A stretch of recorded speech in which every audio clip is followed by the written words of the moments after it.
visions through my dreams, seeing myself swimming in the universe. My ancestors gave me gifts to read cards, predict and heal.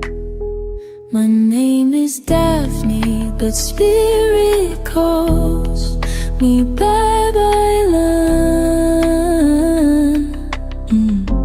Angels communicate through numbers. Intuition is so deep. The gift I fully embrace within.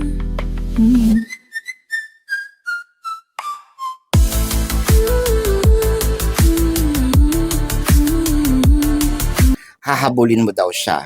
Actually, sinabi niya to with conviction. So, ganun kalakas yung loob niya. At tiwalang-tiwala siya sa sarili niya na hahabulin mo daw siya.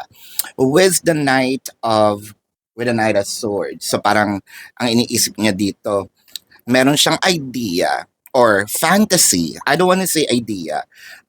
This might be a fantasy na parang magmamakaawa ka, whether this is with the Eight of Wands, whether this is in physical or through communication. So, in physical, I feel like itong person mo, no, parang ina-expect niya na either pupunta ka sa bahay niya, kukulitin mo siya, magkakaroon pa dito ng susundan mo siya, no? With the Eight of Wands. So, parang ito naman yung sinasabi niyang, kung masyado kayong malayo, no, kasi this is general reading, through communication. So, ang ina-expect niya, lagi mo siyang i-message, bubulabugin mo siya, pasasabugin mo yung inbox niya, pasasabugin mo yung messenger niya. No? With the King of Swords, talagang hindi siya tumatayo, no, sa kanyang trono. Ano ba yung tronong inuupuan nito? At hindi siya makatayo. Baka masakit ang tiyan. Pero ang nakikita natin dito with the King of Swords, parang ganun, no? Ganun yung conviction nito na, hindi, ako pa rin talaga ang hahabulin niya. So, I don't know yet, kasi wala pa naman lumalabas, no? Baka din nasanay sa'yo na ganun nga yung dating ginagawa mo. So, what changed if in case, di ba? Bakit ngayon, parang nagbago? May nabago sa'yo, nagbago ka na, naumpog ka ba, no? Nag-helmet ka ba, o tinanggal mo yung helmet mo, no? With the Nine of Wands. So, parang sinasabi niya, I think that your person saying here is that they are open for reconciliation. So, siguro mga nagpa-post-post ito. So, parang nilulure ka niya, no? Parang inaakit ka niya.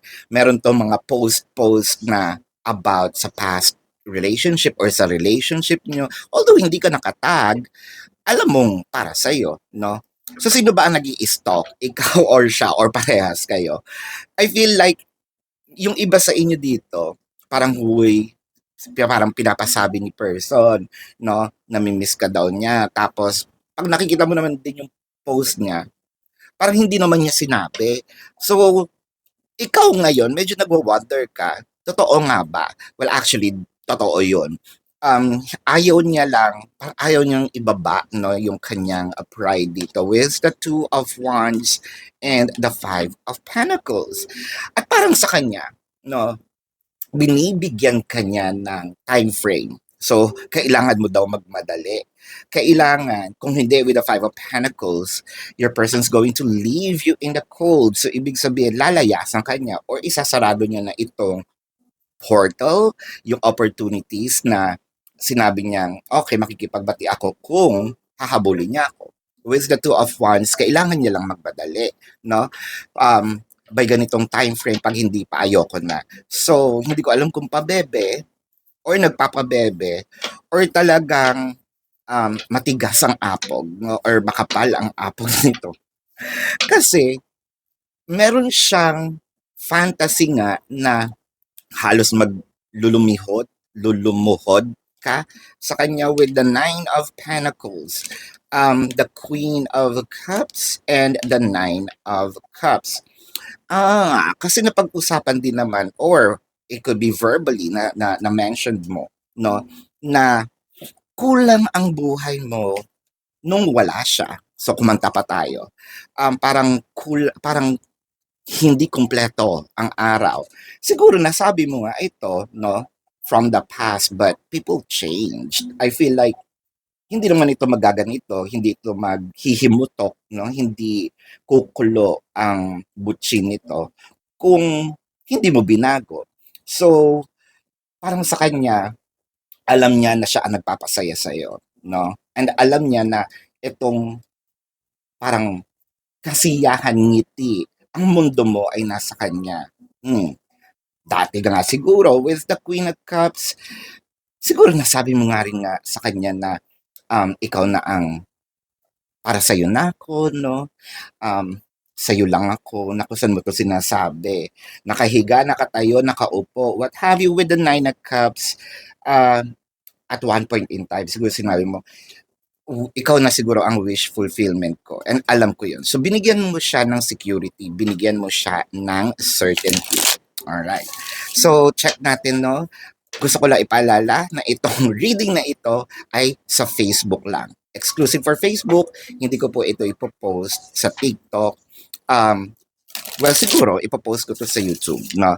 Pero, hindi po sa TikTok. Marami pong gumagaya sa ating sa inyong abang lingkod, tapos sinasabi sila yon, kinukuha yung video ko.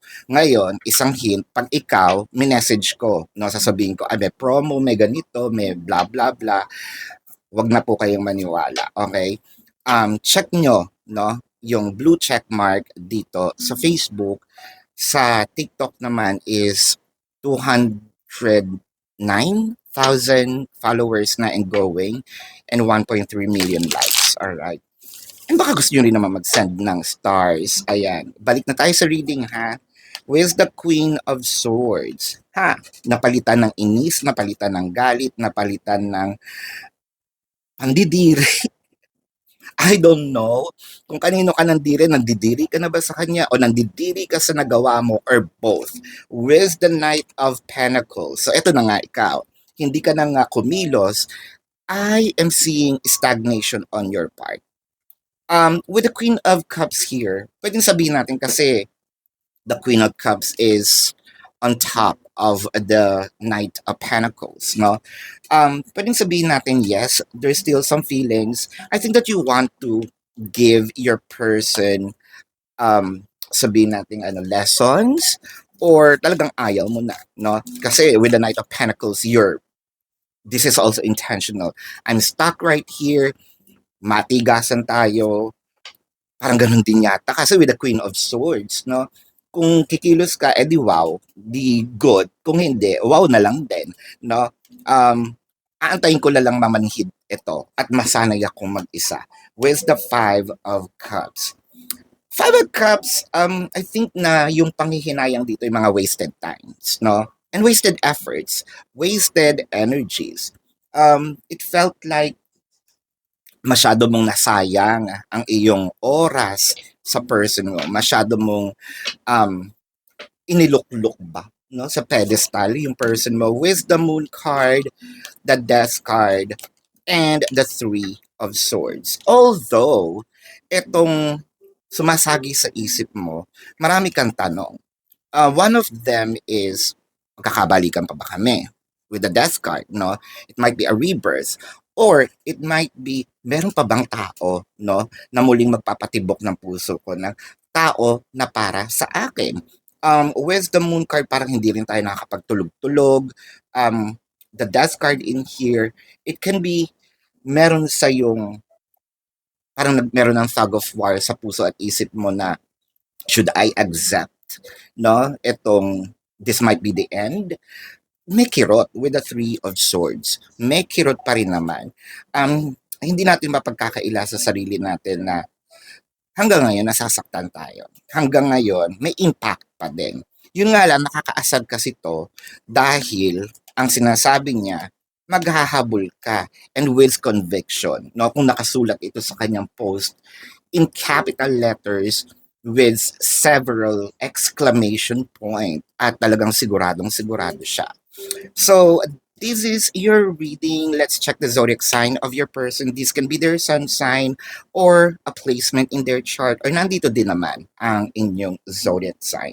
I'm seeing Sagittarius, Scorpio, Pisces. I am seeing Taurus, Cancer. I am seeing Virgo, Leo, Capricorn. I am seeing a Gemini. I am seeing Aquarius. So this is your reading. Love and light to you. Namaste. See you po sa susunod na readings. Goodbye. You want